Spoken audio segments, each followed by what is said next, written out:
What we're going to cover today is this idea of taking folks from meh to meaning, how to avoid vague research and get actionable insights. And this is something I've been focused on for a really long time, helping folks get from this point of feeling unsatisfied with some of the results that you get from doing market research, whether you're focused on branding, marketing, advertising, or you're building, innovative new products, new services, and you need some research to inform those new ideas. So for fun fact, Matt actually comes from The Simpsons, but it's this idea I think a lot of us are familiar with. We work really hard on something. We're trying to build an exciting, whether it's a marketing campaign, a new product, and it just kind of falls flat, and we don't really know why. And so that's basically the essence of what we're going to cover today. Why market research often falls short. Some practical tools that we can use to drive insight and make sure that we're getting to some of those helpful, meaningful, knowledge points from customers to be able to make real decisions. And then where AI can help and sometimes hurt research along the way. So for those that don't know me, I know we got some familiar folks, we've got some new folks here, and there's a lot of folks that had asked for the recording ahead of time who might be new to me too. So Jake Sherman, president of 0 Point Strategy. This is an agency that I started after working 10 years in a variety of different agencies, helping companies learn how to innovate, but do so through the use of market insights and data, making sure that we're not coming up with ideas off the top of our head, but we're doing it with an informed process that leverages consumer insights. So that's really my background. I learned a lot of it too, getting my MBA at Kellogg. And a couple of years ago, I published a book co-authored called Risk-Free Innovation, 10 Ways to Manage Uncertainty. So this is the world I live in. It's the one I love. I really like getting in touch with people and learning about what makes them tick, why they make the decisions that they do, and help companies use that to grow. So on the wrong side here. So when we think about consumer insights or customer insights, they really do elevate the entire business, from whether it's you're trying to figure out your growth strategy, you're working on innovation projects, sales strategy, trying to learn what's the best way to convince someone to buy your product, marketing and branding, teaching them about who you are, what you want them to know about you and how that you want them to feel about you, everything to customer service and quality assurance, and product development all can benefit from customer insights. And it's something that I think a lot of companies see oftentimes as a checkbox. We've got to do this along the way because it's part of our process, but they don't really put the emphasis and importance on it that it deserves because of how impactful it can be on the entire business, right? And for a lot of people, it's because they feel like research can be a waste of money, right? They'll feel like, oh, you know what, we did this study, but we didn't learn anything new. We feel like we're no closer to making a decision than when we started. Or the worst one being, it tested well, but it fell short of expectations in the real world. It didn't perform the way that people said it would in the groups, and we don't know why. And so that can be some of the most frustrating feedback to get at the end of a project, and particularly because it doesn't help the business move forward. And the real goal of research is to help your business move forward, help you make decisions. And part of the reason that this happens so often is because companies come into research with the lack of strategy. They think of it as another box to check off along the way. A lot of times, some of the researchers, not intentionally, but come into these situations biased. And that's one of the things that we do. That's why my agency is called 0 Point Strategy, because we want to make sure we're always starting from the 0 point and not moving forward with bias or letting things like that get in the way of our research performance. And so I'll talk through some of the ways in which you can help eliminate bias in some of these environments, and also just flawed execution, thinking about the way that these research insights are being used improperly or could be done better. And then we'll talk through some ways to do it the right way, right? So without strategy, research is just an art project, right? It's we do all this work, we create this nice looking report, this PowerPoint or this PDF, and then what is it for? What do we do with this? We don't want good to know, right? Good to know is not helpful for the business.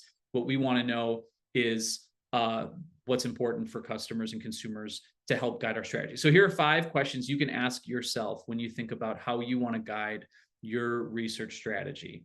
1, obviously, you know, at the beginning, we have to figure out what is the business question we're trying to answer, right? Market research isn't supposed to be a checkbox along the way. If it is, it's a waste of money. We have to make sure that this is answering a clear business question. What do we absolutely need to know in order to move forward? And that's how we can start to think about what's the right way to go out and talk to people. What are the questions we want to ask? Number three, who do we need to hear from to get some meaningful input, right? Who is the person that is giving us the most impactful insight, and how do we make sure that they are the main focus of this research? Then when we get that answer, does that make our action steps clear, right? Do we have a clear path forward when we do we have a clear path forward when we get those answers to know what we want to do next? And then lastly, have we given space for negative outcomes, right? A lot of times this gets into some of that bias stuff too. When people come into a research environment, they're looking for confirmation, right? They're like, okay, we have this great stuff. We want people to like it. And that inherently is going to skew your research. It's going to make things not act in the real world as they do in those research environments. And so when we give space for negative outcomes, we allow for the participants in the research to say, hey, we don't like this. That's good, because that tells us we're moving in the wrong direction. We need to pivot, we need to adjust, and it'll help us down the line be successful. So that's something to really keep in mind when you're building research. Another thing is that when you're out in the field, there's a lot of areas of bias that you need to pay attention to. A lot of this is sort of Psych 101 for those of us that remember back in high school what we took, but it's important to have a refresher when you're moving forward, because some of this gets lost in the shuffle when we get into things like focus groups and interviews, and we're talking to people about how they feel about certain products or services or brands. You get into situations where you have people with groupthink. You know, people naturally tend to agree with one another. They also will tend to try to please the moderator of a focus group to say, I want to say something that'll make you happy. So they might say that they like something even if they don't care for something.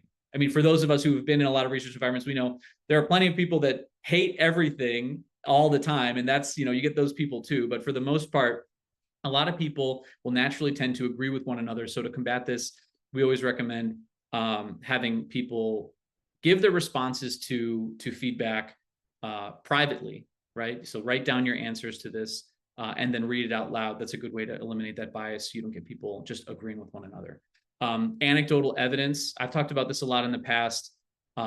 People will make big assumptions based on one-off examples or something that they've heard somebody say, or you'll be in a research environment and someone will say, oh yeah, my aunt would love this. Well, that's great, but that's not a good reason to move a product forward or to advance, you know, a new marketing strategy because someone's aunt loves it. We want to hear from people directly, learn about their core beliefs, right? Cognitive dissonance is a big thing that comes up. People are less receptive to disagreeing data or evidence. If someone comes into a space with whether it's a worldview, whether it's their position on a brand, they don't like it, you're not going to be able to convince them otherwise. And you shouldn't try to, because you don't have that opportunity when someone's in the store looking at different items on the shelf, trying to decide what to buy. You have to think about ways to find them where they are and get them to where they need to be, instead of trying to convince them that what they feel is wrong. It's never going to work. And so try to learn about why they feel the way that they do and start from there. Recency bias is another one. People will say, oh, the most recent thing that they've had is the best, the worst, the most expensive, the most important, without really understanding that, you know, just because you've had it more recently doesn't mean it's necessarily better. It's something that happens a lot, and it's a good thing to keep in mind. And the last one is confirmation bias. And this is one for researchers. When we come into research environments, we often naturally will overvalue data that agrees with us and undervalue data that will disagree with us. This is something that happens a lot because we want to get yeses and we don't want to get nos. So if you're talking to a group of 10 people and you show them a new brand design, for example, and you get 3 people that say they really loved it, and you get 5 people that say they were meh, they were okay, it was fine, and then you get 2 people that say that they didn't like it, a lot of researchers will leave that group and say, wow, most of the people in that group really liked this. This is great. Let's move forward. But in truth, most of the people thought it was kind of meh and probably didn't stand out from the crowd. But naturally, a lot of times people will lump in the middle with the positive to say, oh, it seemed like everybody really liked it. And only a couple people didn't like it. But in truth, we have to pay attention to the ambivalence, the middle ground, and that's what this whole session is about: is finding ways to move those people from the middle to a yes, instead of just assuming that they're on that side, right? And then third, another area of issues that we see a lot of the time in market research is transactional tunnel vision. This is when people will really focus in on the purchasing moment, right? What is getting somebody to, whether it's a conversion funnel on a website or your sales tactics or your web page UX or the kiosk in the store, really trying to optimize that without looking at the broader customer journey and saying, what do we know about this person that got them here to the first place? What were they thinking about when they made the decision to go to the store or go to the website? And pulling back that journey map further will give you better insights for who these customers are, what they care about, and help you build a more successful marketing platform. The say-do gap is one that comes up a lot. This is when customers will say something in a focus group. Oh yeah, I do that all the time. I love this brand. I buy it. And then they'll go out and not mimic that behavior in the real world, right? So it is generally a result of poor research execution, right? Because customers will be inclined to give their honest opinion, but they can't always do that. And so, people try their hardest, but it's hard to be accurate about what we do. That's why folks have apps like MyFitnessPal, right? Because you think you're following your diet and your calorie counting, and then you look at the app and it says you had 4,000 calories and you didn't even realize where they all came from. So this is an important one, and we'll get into how to combat that shortly. And the last one we've kind of covered a bit is ignoring indifference, looking over the larger group of people that felt ambivalent about someone to preference either the very pro or the very against when thinking about where to make changes, because it's easier to say, oh, these people really loved it and they love this about it, so let's move forward. Or these people really didn't like this one thing about what we brought forward, so let's change that and we'll be good, instead of thinking about how do we get most of the people to be excited about this instead of a few. So we'll talk about some ways to get more into that here. So what I've got is 4 tools to turn meh into meaning, right? And so I have fun names for them. We'll go through each one in detail. But basically, these are ways to adjust your research strategy, your analytics, to essentially make your research more humanistic, to learn about who people are and why they make decisions the way that they do in a variety of different ways. So the first one I want to talk about is, I call it monkey see, monkey do. It's essentially, do more behavioral research with people. The behavioral research is the truest representation of consumer realities. But the reason why a lot of companies don't do it is it's harder and it can be more expensive. But it's a truer mirror to what consumers are doing in their real lives. So we always talk about the best way to get to know people is through ethnographic research, which means going out and observing people within the context of the decisions you're asking them to make. So if you're asking them to buy something of yours in a store, or you're asking them, they're at work and this is a B2B solution, they're in a restaurant trying to make a decision on what to buy, go with them to those places and watch them make the decisions and ask them in real time why they are making the choices that they are. And that way you'll have much more accurate data when it comes to helping craft your marketing, your branding, your new product innovations, because that's the truest representation of what people feel in the moment, as opposed to like in a focus group, you're in a different room, you've got fluorescent lights and you're trying to think about what you would do in these situations. This is just so much better of a study of how people do things and will give you much more accurate data.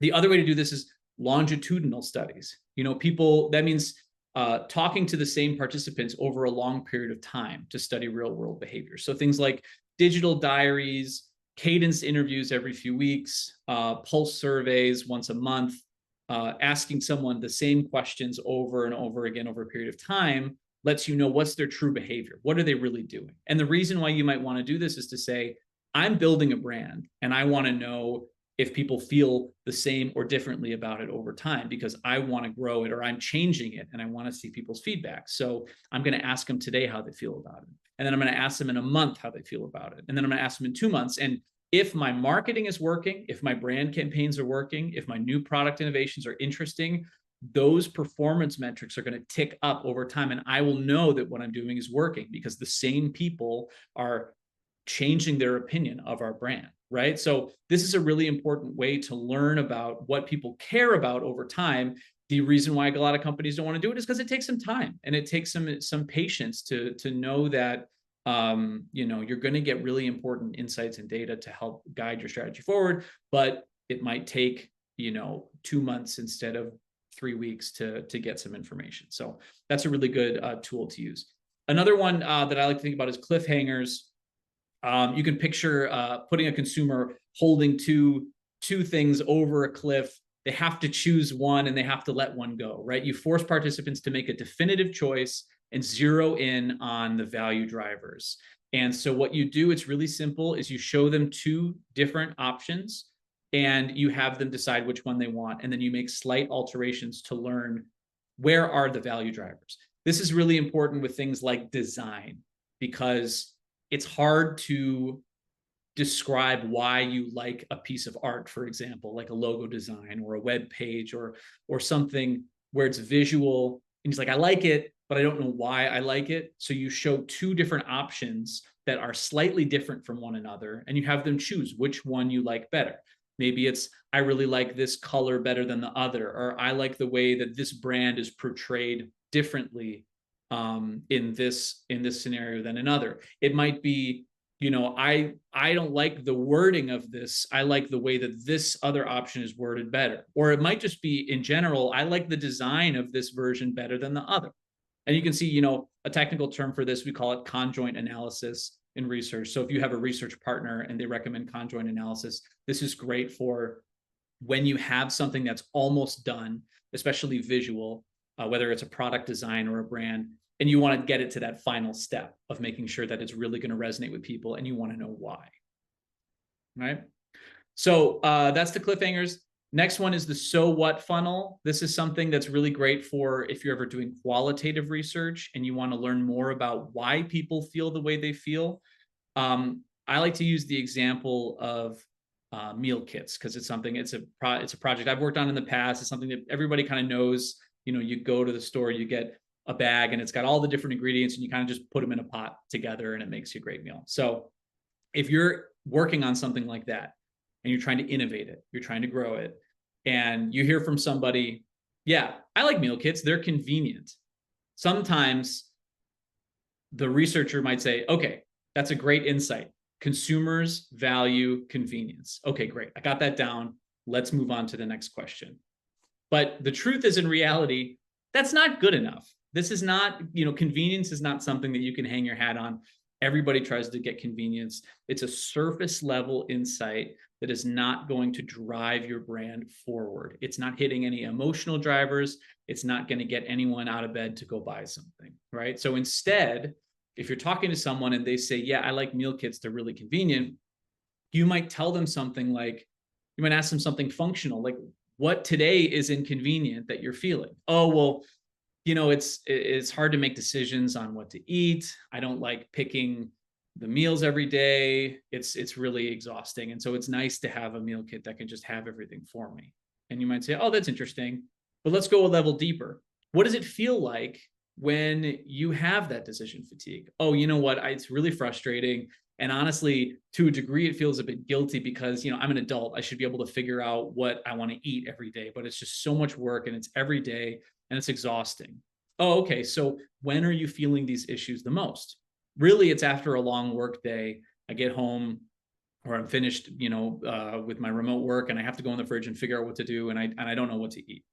Okay. Well, now we have a really nice picture of who this person is, what they care about, and why they're feeling the way that they're feeling, right? So we have a much more true, holistic customer insight. Help me feel capable and cared for when my brain is tired, right? This is an emotion that we can go after when we're thinking about branding and advertising. This is an emotion that we can capture in the types of recipes we might put into new products that we're developing. Like maybe it's comfort food instead of adventurous cuisines because someone's exhausted and they don't want to try something brand new. They want something that feels comfortable, right? So these are really helpful insights to make real decisions in the business, but you have to dig deep in order to get to them. And then the last one we have here is job to be done reframing. And so for those that aren't familiar, Clayton Christensen he's basically the godfather of innovation. And he developed this theory of the job to be done, essentially saying, people don't buy products or features. They don't care about your product. What they want to do is hire you or hire your product to make progress in a specific moment, right? They have a job that needs to get done, and they're hiring your product to do it. So in order to get to what people care about, instead of asking someone, what do you like about our product? No, because in truth, people don't really care about the product. They care about the job that needs to get done. So you'd be better off asking, what are you trying to do when you chose our product? What were you trying to get done when you chose our product? That is an answer that gets someone to say, this is what I wanted. And then you can ask, well, does this product fit that job? And it's a much clearer answer than them just saying, yeah, I mean, what you have looks nice, but I don't know, it's not really what I wanted. This helps you get much closer to that answer, right? Instead of asking, how satisfied were you with our service, and making it about yourself and your product or your service, you can ask, what progress were you hoping to make when you hired this product or service? Did you get there? And how did you feel at the end of that journey? That tells you a lot more about how you did and what your product does than them telling you that, oh, this feature was great, or the look of this thing was fine, right? And then lastly, instead of asking, you show someone, Chloe works at Wilson. She's going to show someone a new tennis racket. And she's going to say, how much do you think this should cost? How much would you pay for this? How much would you pay for this tennis racket? And the person could say, I don't know, $100. But instead you say, how much would you pay to have this problem solved? Let's say someone is really, they're having issues with their backhand. They want a better grip. They feel like the grip is deteriorating on their racket. They're trying to level up emotionally to the next tier of being, closer to their dream of a pro athlete. What is that value for you? How much do you feel like you would pay for that leap or that advancement? And then we can put that into our product and make sure that we're delivering on that, and the value will be there for the consumer. So this is a great way to think about how to change your perspective on what it means to ask somebody feedback about a product or service or design, and do it in a way that's going to get them much closer to hiring you to do their job, right? Great. So these are the 4 tools. I'll pause here if there's any questions on any of these or thoughts. But I think these are really effective ways for when you're going out and doing research, you're talking to people, you're talking to customers to learn about the true, inner human belief and value that they have, so you can then go out and make real decisions about, your new products or your new brands. So any questions or thoughts here?